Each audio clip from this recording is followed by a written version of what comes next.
Hey, so I wanted to get on here and kind of update everybody on some stuff.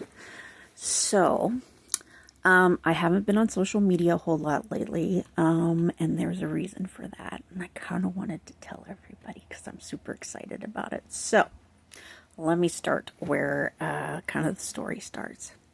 So, back in spring of last year, so about a year ago, I had gotten some bad news about liver counts and everything, and I kind of told everybody about that.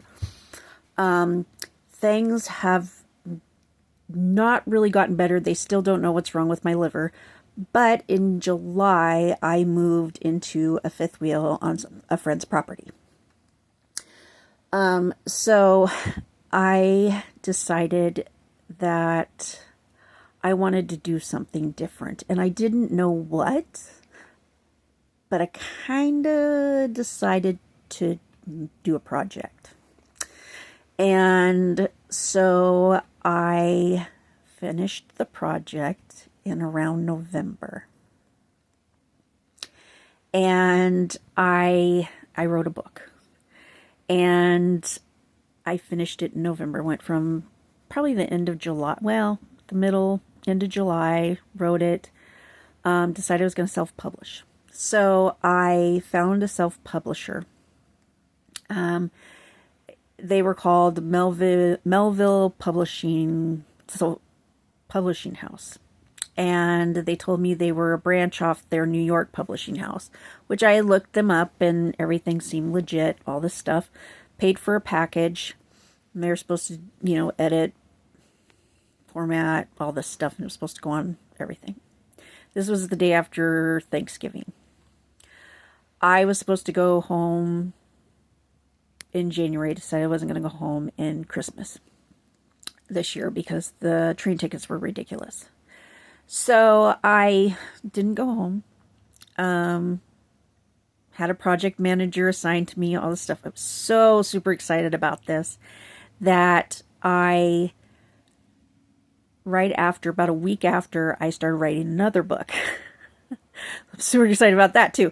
So, I paid my money. I was all excited about it. And they were really good about keeping me up to date about what was going on with my book and everything.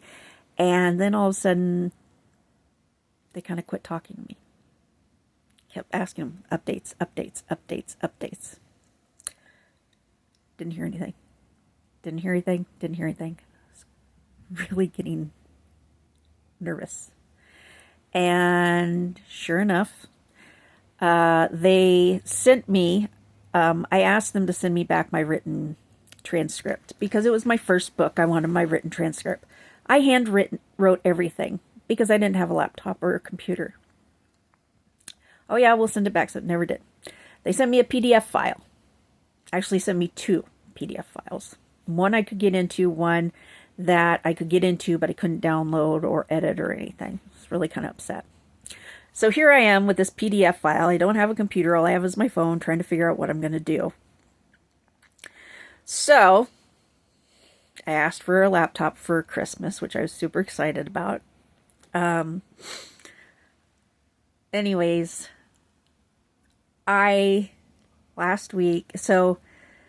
fast forward to about 2 weeks ago, I got to go home for Christmas, or got to go home to see family and my boys. And the day before I went home, I've had this broken tooth for months. The day before I go home for Christmas, or to go see family, my tooth starts hurting badly.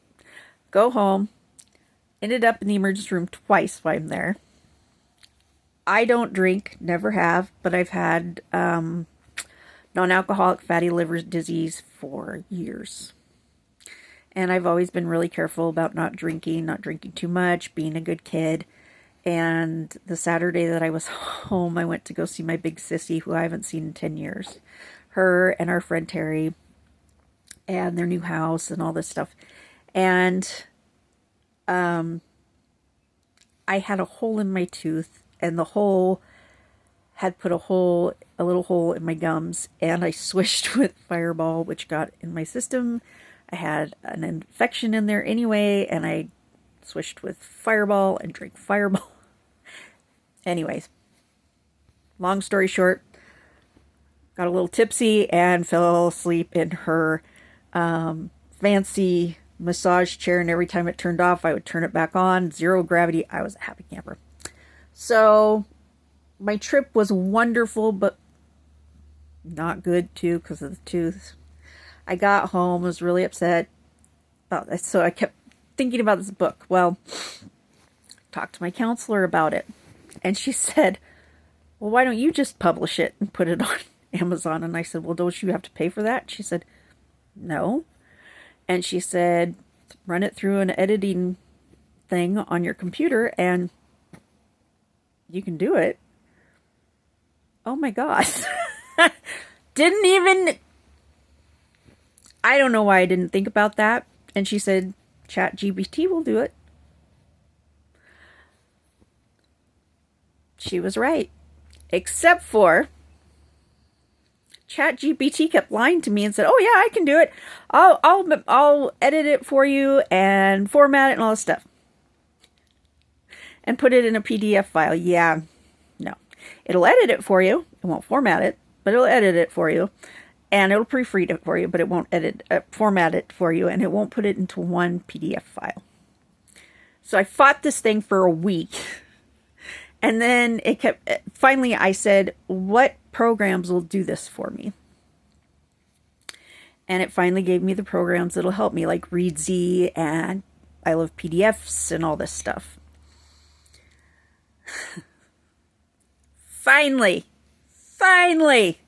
it gave me, I got it into one manuscript. I had to cut it down into sections to get it formatted, or get it basically edited, formatted, and all that stuff. Problem being, it was so formatted, or so edited, that it wasn't my book anymore. So I was devastated, for one. So I had to basically go back through ChatGPT, tell it, look, I don't want it to be your version. I want it to be my version, just cleaned up a little bit, because my book is very raw, very, very dark. And yes, it's not for everyone. It's very trigger warning for people. It has to do, it doesn't say it in the book, but it has to do with SA and trafficking. And it is the first in a series. I'm going to have to do a part 2 in just a sec. It is the first in a series, I've decided. It's called Mia's Whole Life is a Lie. And the first book is called A Family's Dark Secrets. It will be on Amazon in paperback, hardcover, and ebook. I'm going to stop and I'm going to do part 2 so I can tell you more about it. Okay?